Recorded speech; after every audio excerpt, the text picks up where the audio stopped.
সুপ্রিয় মৎস্যচাষী ও দর্শকগণ, আসসালামু আলাইকুম। দেশ ও দেশের বাইরে থেকে যে যেখানে বসে আজকে আমার এই নতুন চাষের ভালো মানের ভিয়েতনামি কই মাছের পোনার ভিডিও দেখতেছেন, তো আপনাদেরকে অসংখ্য অসংখ্য ধন্যবাদ। তো চাষি ভাইরা, মূল ভিডিও শুরু করার আগে ছোট্ট একটা রিকোয়েস্ট, ভিডিওটা কেটে কেটে দেখবেন না, সম্পূর্ণ ভিডিও দেখবেন, নাইলে বুঝতে পারবেন না ভিয়েতনামি কই মাছ কীভাবে চাষ করতে হয়, ভিয়েতনামি কই মাছ কীভাবে দেখে শুনে ক্রয় করবেন। অনেকে ভিয়েতনামি কই মাছ নিয়ে প্রতারিত হচ্ছে, কারণ হচ্ছে ভিয়েতনামি কইতে রয়েছে দুইটা প্রকার, একটা হচ্ছে দেশি কই হয়, একটা হচ্ছে ভিয়েতনামি কই হয়, যেটা আমরা অনেকে চিনি, অনেকে চিনি না।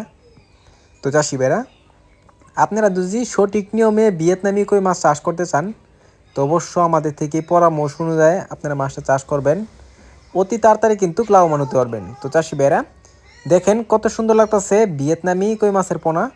একটা মাছের কোনো সমস্যা নেই, আমরা অক্সিজেন সাপোর্টে সারা বাংলাদেশে হোম ডেলিভারি করে থাকি। তো এই মাছগুলো যদি আপনারা চাষ করেন, আপনারা যে কোনো জলাশয় যে কোনো মাছের সাথে দিতে পারবেন, একটা মাছের কোনো সমস্যা হবে না। আমরা কিন্তু বিশেষ করে অক্সিজেন সাপোর্টে সারা বাংলাদেশে হোম ডেলিভারি করে থাকি। অনেকে চিন্তা করেন যে মাছগুলো আমরা কীভাবে পাঠাই, এটা কিন্তু অক্সিজেনের মাধ্যমে আমরা পাঠাই। অনেকে চিন্তা করেন আবার এই মাছগুলোর অক্সিজেন কয় ঘন্টা থাকে, আমাদের না আসবে নাকি।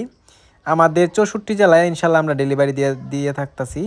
তো এই মাছগুলোর অক্সিজেন প্যাকেটে থাকে 18 থেকে 20 ঘন্টা, 20 থেকে 22 ঘন্টা এরকম অক্সিজেন থাকে। তো আপনারা যদি নেন, তে আপনারা নিতে পারবেন, এই মাছটার কোনো সমস্যা হবে না যাতায়াতে অবস্থায়। তো এই মাছগুলো যদি ক্রয় করতে চান, তাহলে আমাদের ভিডিও স্ক্যানে দেওয়া নাম্বার, টাইটেল ও ডেসক্রিপশন বক্সে নাম্বার দেওয়া থাকবে, নাম্বার সংগ্রহ করে আমাদের থেকে 2026 সালের সকল প্রকারের মাছের পোনাই নিতে পারবেন। তো চাষি ভাইরা, আমার চ্যানেলে নতুন হয়ে থাকলে অবশ্যই নিত্য নতুন ভিডিও পেতে চ্যানেলে সাবস্ক্রাইব দিবেন পরবর্তী ভিডিও দেখার জন্য। আর যারা দিয়ে আছেন ওদেরকে অসংখ্য ধন্যবাদ। আজকের বেশি কিছু বললাম না, এই পর্যন্তই। সবাই ভালো থাকবেন, সুস্থ থাকবেন, খুদা হাফেজ।